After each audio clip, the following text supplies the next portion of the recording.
নমস্কার। কবি সুকান্ত ভট্টাচার্যের লেখা কবিতা ভবিষ্যতে। স্বাধীন হবে ভারতবর্ষ, থাকবে না বন্ধন।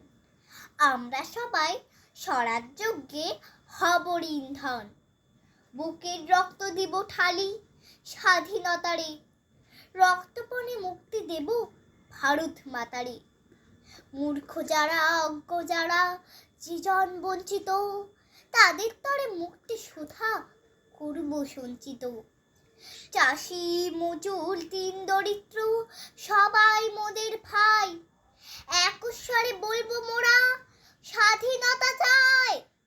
থাকবে না মতভেদ আর মিথ্যা সম্প্রদায়, ছিন্ন হবে ভেদের গ্রন্থি কঠিন প্রতিজ্ঞায়।